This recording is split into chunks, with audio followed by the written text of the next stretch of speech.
For years, the chess world thought they knew the secret to the success in freestyle chess. The greatest minds in the game, from the likes of Magnus Carlsen, Fabiano Caruana, thought they had cracked the code and were prepared to the teeth to snatch the crown in the Freestyle Chess 2025 competition. But little did they know that everything they thought they knew about this new format of chess was already outdated. Thanks to his coach, VINCENT KEYMER'S, the 20-year-old German was not one of them. His coach had found another method that no one saw coming, but left everyone stunned. What exactly is this strategy everyone missed?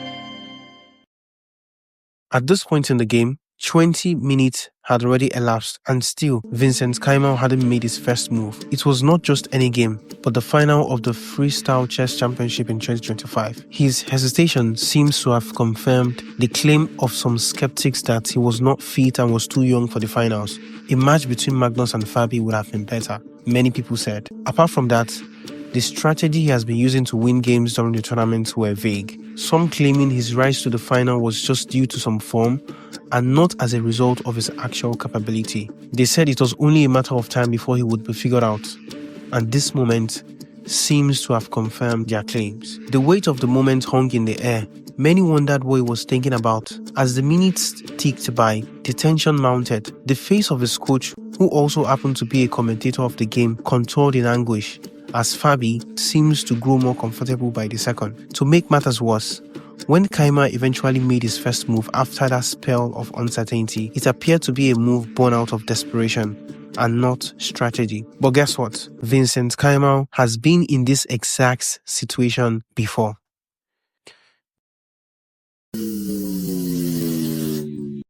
This is VINCENT KEYMER'S playing against Magnus Carlsen. The face-off was at the round-robin stage of the freestyle chess in 2024. Magnus Carlsen has made his first move, e4, but VINCENT KEYMER'S is yet to make any. This time, it does not take up to 20 minutes to respond with the move e5. This is simply because the approach and preparation KEYMER'S took to the competition in 2024 was way different from him in 2025.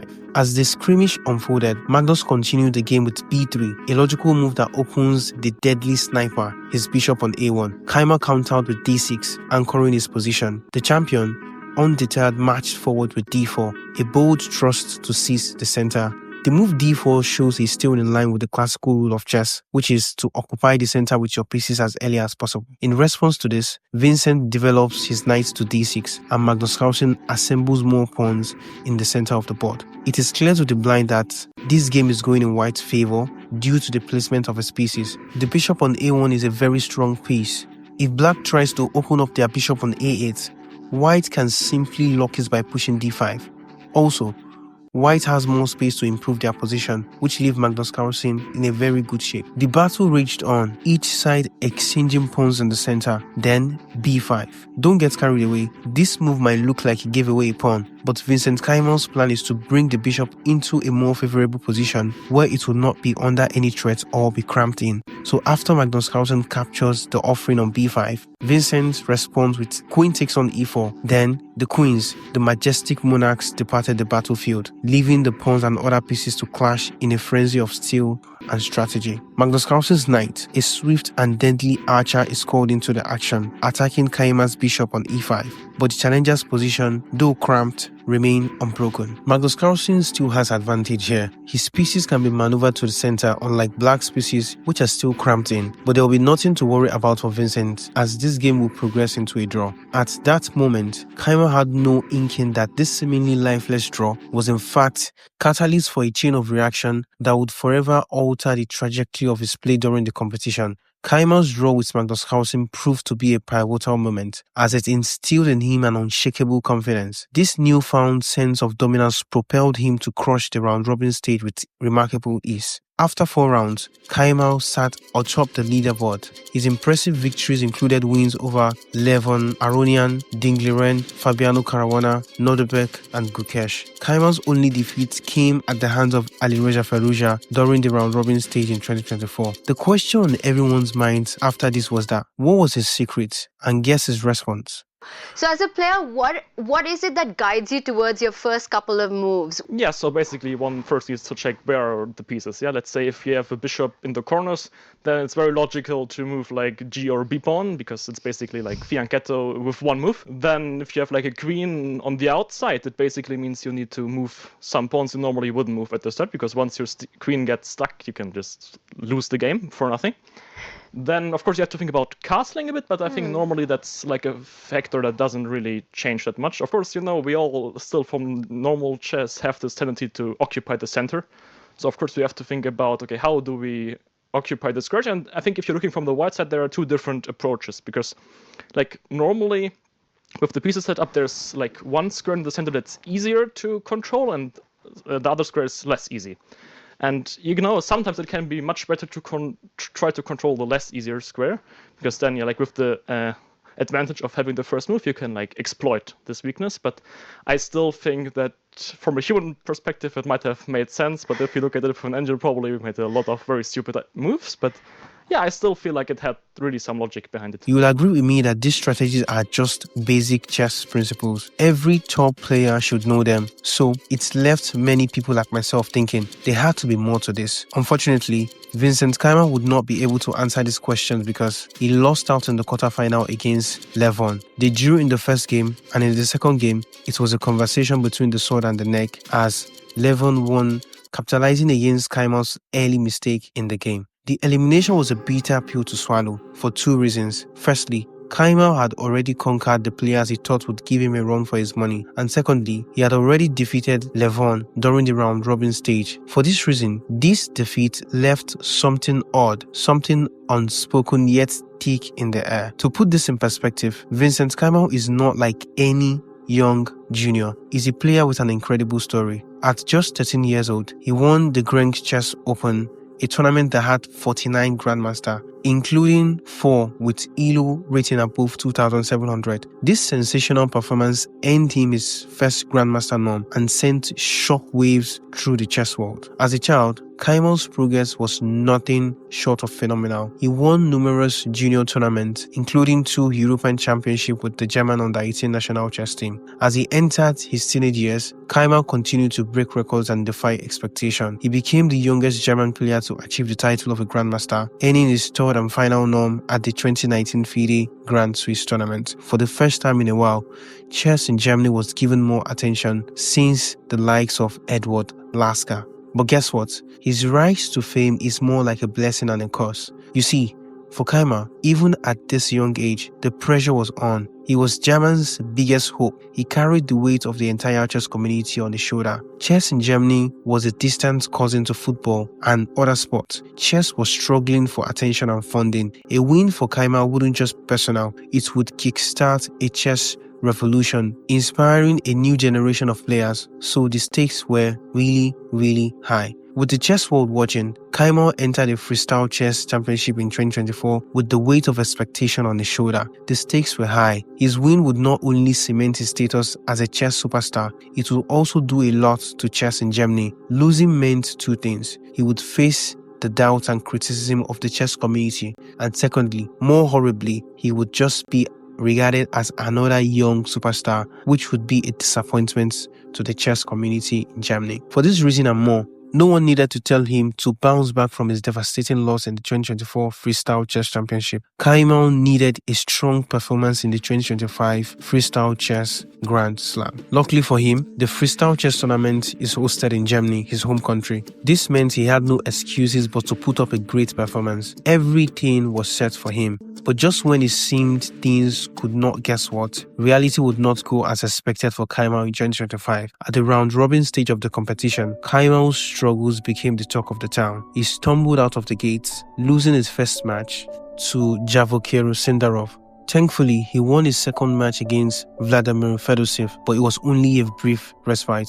This win was quickly followed by a crushing defeat at the hands of Magnus Carlsen. In the third match, the young German was able to scrape together a win against Norderberg, but it was only a fleeting moment of joy. The losses kept coming in, and Keymer's hope began to dwindle. He fell to Alireza Firouzja again, then drew to the world champion, a draw that actually felt like a loss. The pressure was mounting and Keymer's back was against the wall. The final blow came when he lost to Hikaru Nakamura, one of the toughest opponents in the field. Keymer's chances of advancing into the next round seemed all but lost. Even a draw against Fabiano Caruana in the final match of the round-robin stage could not lift the gloom. As the dust settled, Keymer found himself in a precarious position.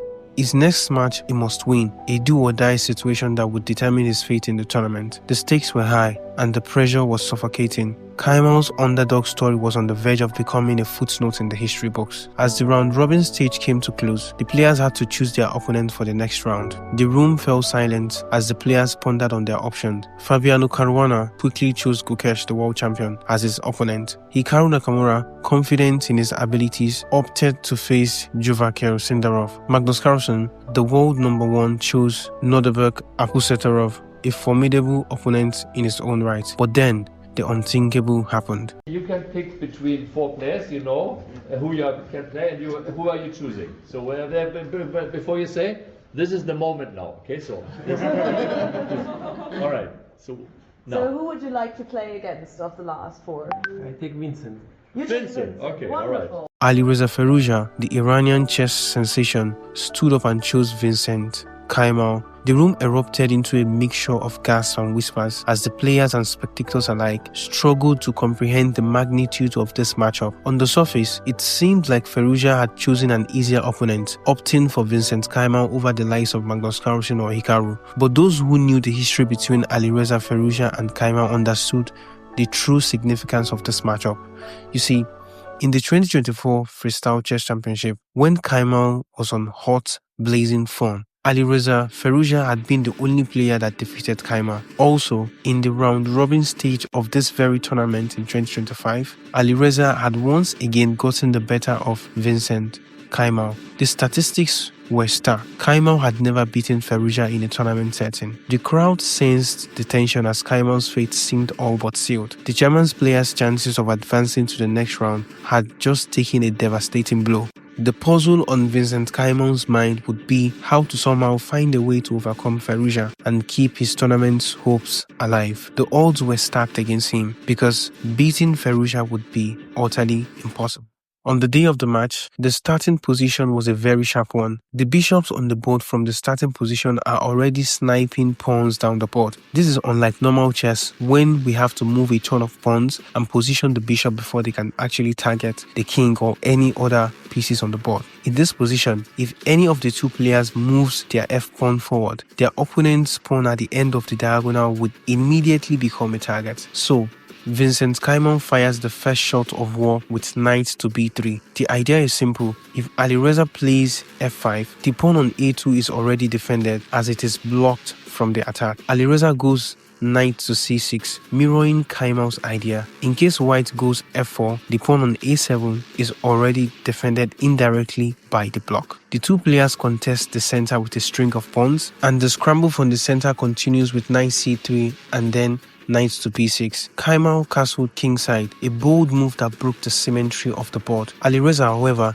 refused to be drawn into a defensive posture, instead launching a daring assault with bishop to b4. The reason for this move by black is to discourage white from pushing d4, as that move would activate a pin of the knight to the queen, which could be ugly. While the bishop move makes sense, it has a defect. It left the pawn on g7 undefended. So, taking advantage of this, white plays queen to g3. Alireza is unfazed by this move, ready to stare death in the face, so he responds with queen to e7. We get knight to b5 by Vincent Keymer. Alireza plays a6, questioning the knight, and Vincent takes the knight back to its original square. We get a bishop for a knight trade. At this point, Alireza has not castled yet. The normal move from the board would have been for him to castle, but the Frenchman isn't here to defend, but to attack and hunt the king down. For this reason, he plays knight to a4, a move that signals his intention to shatter Keymer's defense with every ounce of material on the board. Keymer responds by developing his bishop to e3, and Alireza, undaunted, countered with b5, a bold thrust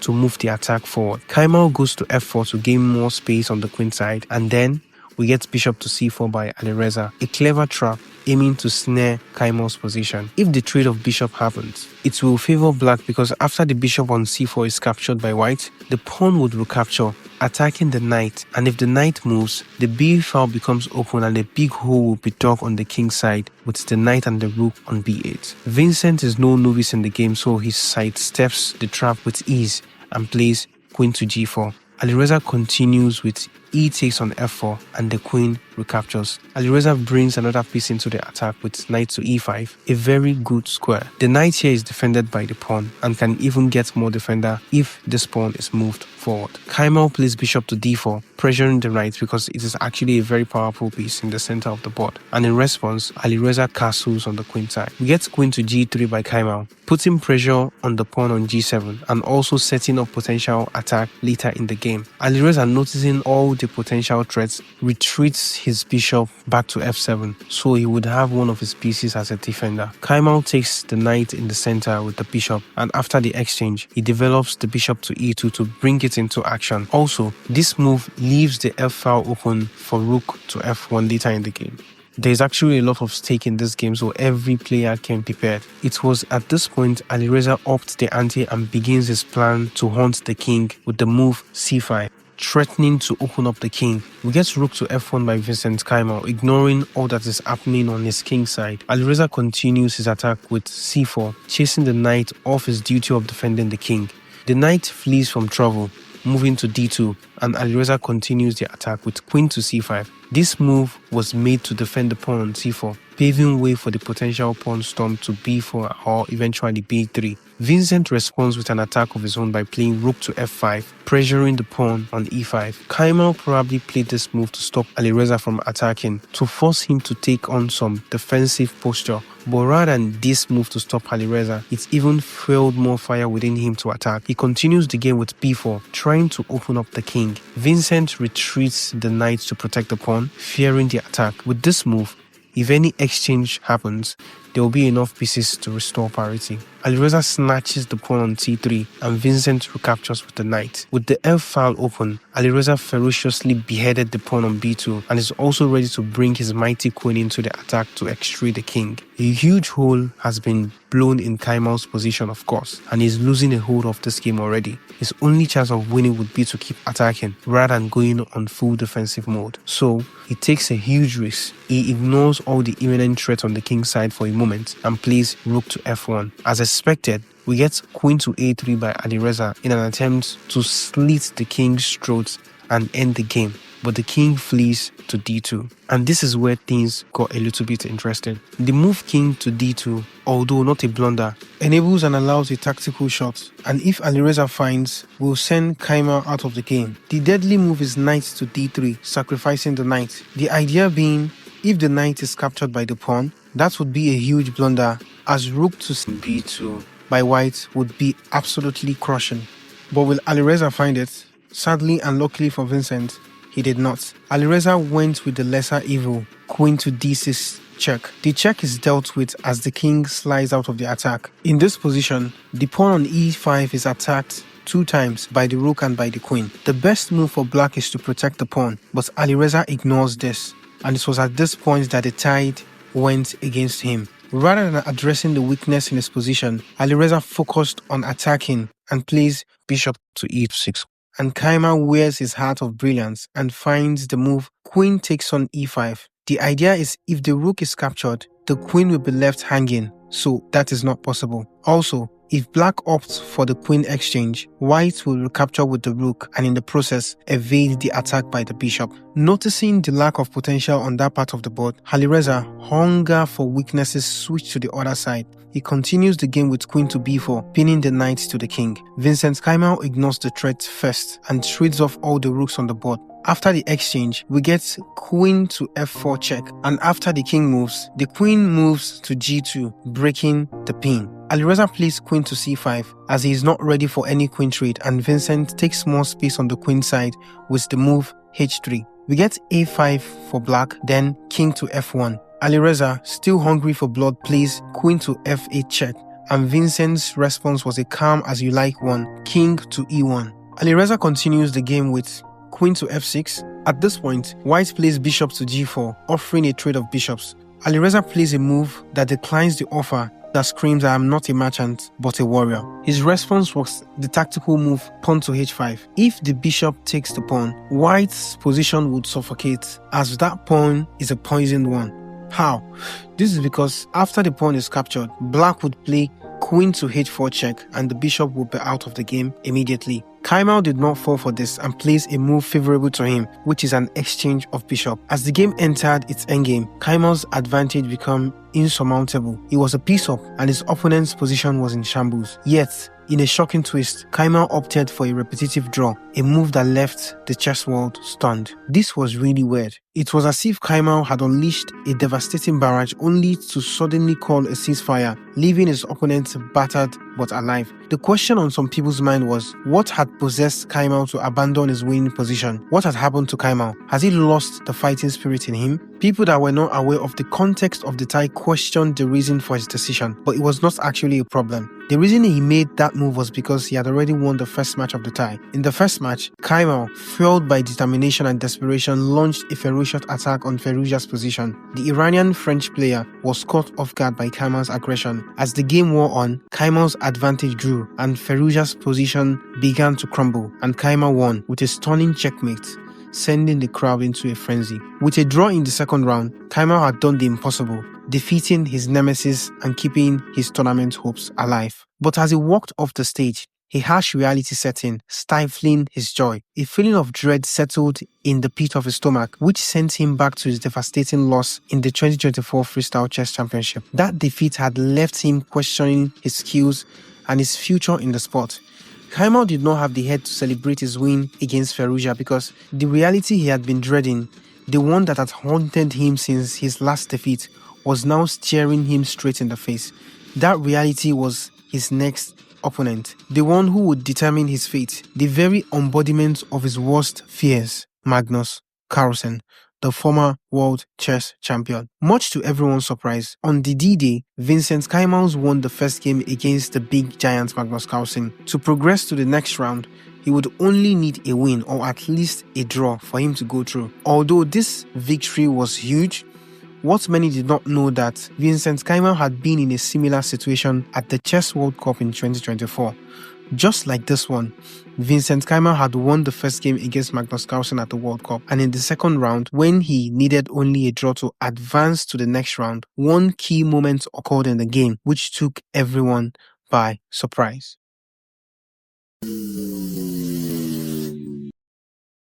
It was at move 15. Magnus Carlsen's turn. He took a very long thought before playing his next move, about 15 to 20 minutes of his time, looking for a precise and the best way to proceed the game. But guess what? What Magnus Carlsen came up with was a move that cannot be described as anything less than horrible.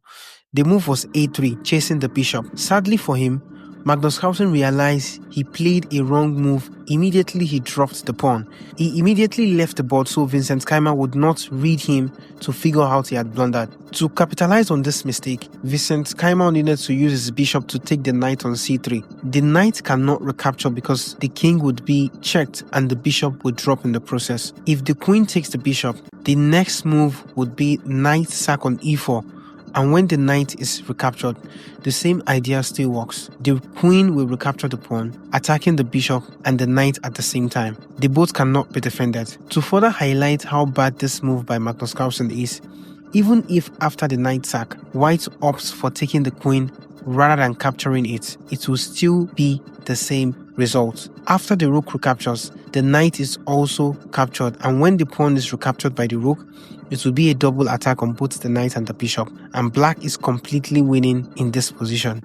This move would send KEYMER into the next round, defeating Magnus Carlsen if he is able to find it. VINCENT KEYMER stared at the board, accessing the whole situation. Magnus Carlsen, on the other hand, buried his head in his hand, not to give any hints, and even leaves the board. After some time, Vincent takes the knight with the bishop, the first move of the sequence that would send Magnus Carlsen out of the competition. When he returns, Magnus Carlsen was a different person. The board spelled defeat as he recaptured with the queen, expecting Vincent to sack the knight. Vincent Keymer maintains a calm demeanor, waiting for Magnus Carlsen to write down his move before proceeding. But rather than grabbing the knight, Vincent Keymer picks his queen and goes for the exchange, a move that would not only haunt him till the game ended, but a catalyst to his defeat when the competition ended. Magnus Carlsen was so pissed with himself and looked disappointed, dodging a bullet. Vincent Keymer, on the other hand, could not understand the situation, but would later be eliminated by Magnus Carlsen in this same tournament. That moment at the World Cup was clear as day on Vincent Keymer's mind as the build-up for this match came up, and he knew if he wants nothing like that to happen again, he has to bring his A to the board. Magnus Carlsen, on the other hand, is going into the game with a loss, but a comeback is nothing new to the great chess player. But before we go further, I want you to take a look at this. There is something really rare about this picture. Can you find it? Let me give you 5 seconds to think. The answer is actually simple if you follow Magnus Carlsen matches a lot.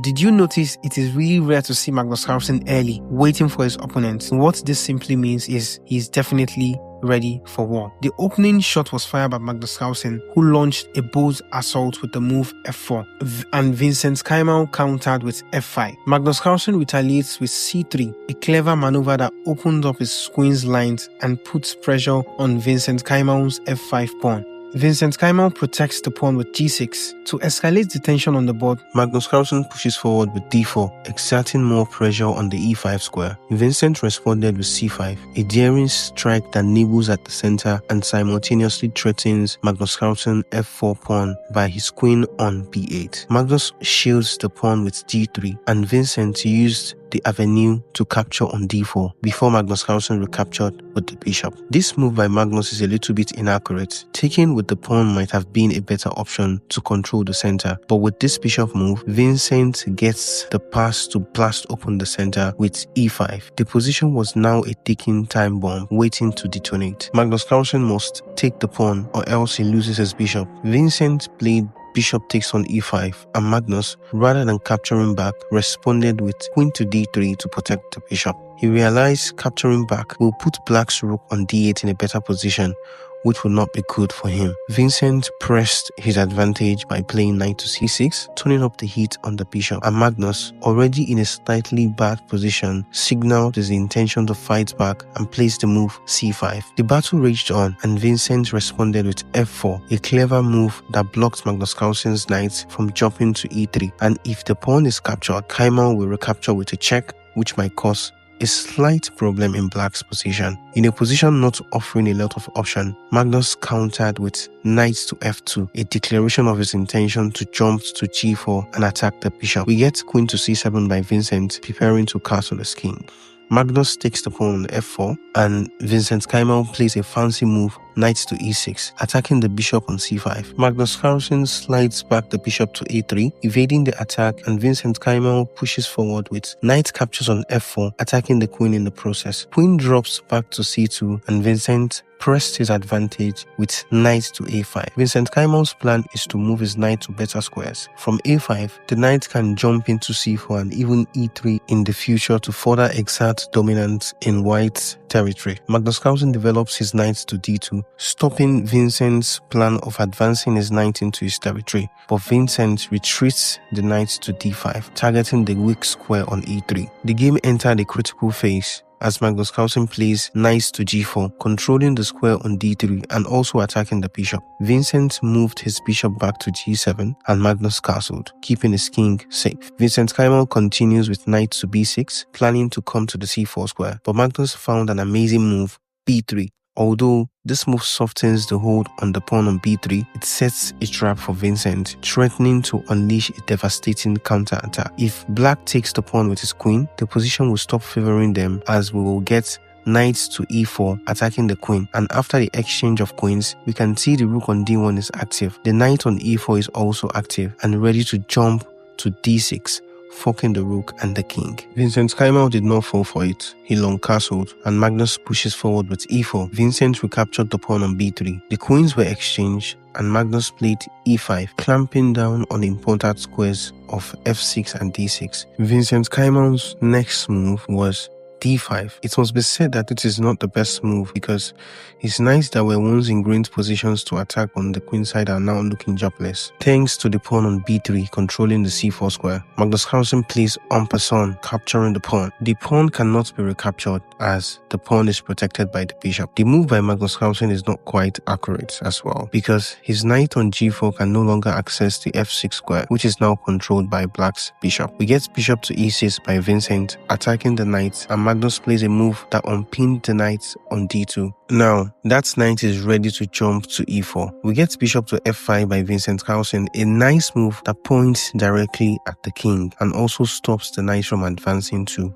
e4. Magnus plays h6, using the back door to attack the bishop. Vincent ignores this threat and retreats his knight to c6. Magnus immediately captured the knight, and after the recapture by Vincent, the f4 pawn becomes weak. Of course, these are the weaknesses Magnus Carlsen tries to create in his opponent's position to win games. What is Magnus Carlsen's next move in this position? Knight to c4, of course, and the knights are exchanged on e4. Magnus Carlsen would love this exchange as it is an opportunity to get a protected passer. Vincent plays rook to e2, attacking the h2 pawn, and Magnus Carlsen responds with rook to g2, willing to simplify the position. The two rooks are captured, and then in this position, a similar incident that happened at the World Cup replayed itself, but this time it was Magnus Carlsen to find the best move and not Vincent Keymer. Vincent in this position makes a mistake of bishop to b4, handing Magnus Carlsen the advantage, just like he did 2 years ago at the World Cup. The reason this favors Magnus is because after Magnus Carlsen captures the bishop on b4 and the knight recaptures, we will get bishop to h3, attacking the weak black pawn on f5. But before that, Magnus Carlsen opts for pushing the pawn to a2 to save it from being captured by the knight.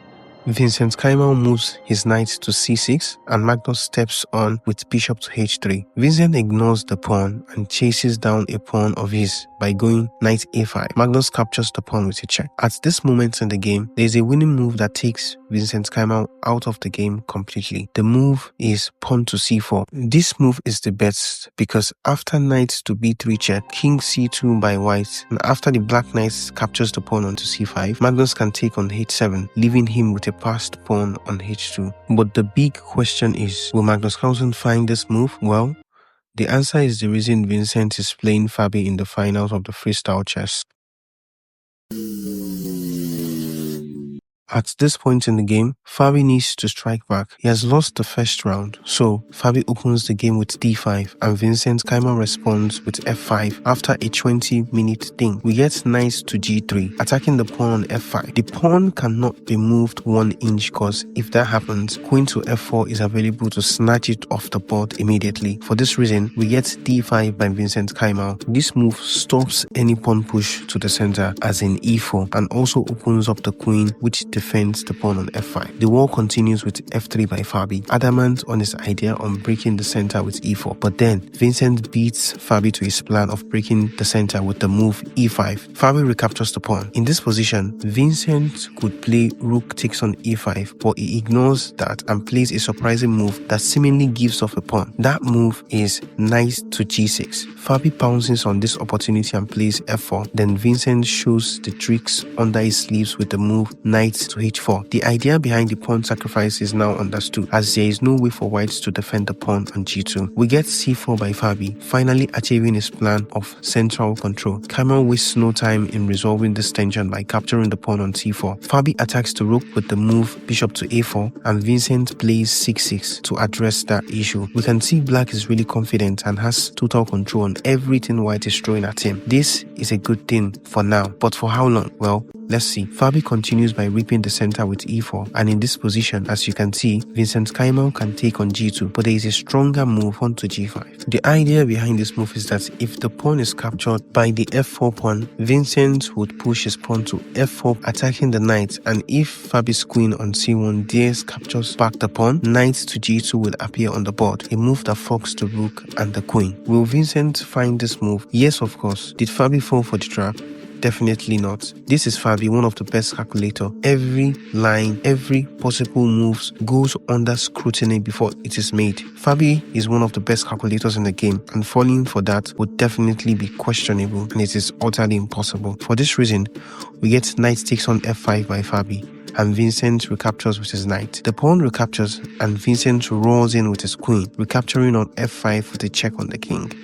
Fabi brings back his bishop to block the check and also attack the queen in the process, which prompted Vincent to restore parity by taking back the pawn on f4. The queens are staring at each other, but Fabi wants some material on the board to continue his attack, so he plays bishop to e3, attacking the queen, and Vincent retreats the queen to f7. The war continues with knight to g3 by Fabi, and we get knight to g6 in response. Fabi chops off the pawn. Vincent recaptures with the bishop, and Fabi takes back with his queen. Vincent continued by playing queen to f4, offering a trade of queens. Unlike the first time, Fabi has to accept the trade of queens. After Fabi long castles and we get knight takes on g2, Fabi leaves that pawn to be captured because if he tries to defend it, his position will be damaged as black would have time to long castle, bringing more pieces into the attack while he would be defensive protecting the pawn, which isn't good for business. Capturing the pawn attacks the rook, so we get rook to g1 by Fabi, attacking the knight. Vincent is not the one to back down, so he finds knight to e3, forking the bishop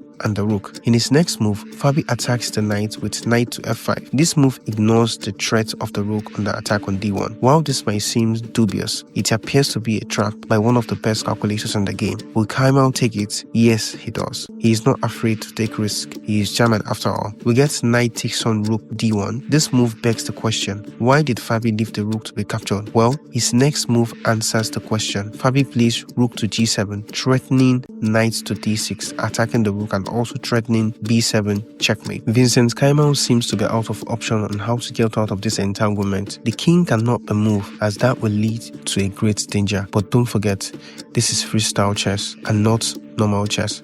So he bails himself out later by castling, which is the ultimate solution. We get knight to d6 check by Fabi, and in this position, Keymar has two options: capturing the knight with the rook on d8 or simply king to b8. We get king to b8. It is important to state that in this position, rook to b7 check is no longer venomous because after the king swings to a8, the threat of rook takes on d8 is alive, capturing the knight on d6, and which makes the rook on b7 hanging. If white recaptures with the pawn, the rook will be hanging as well.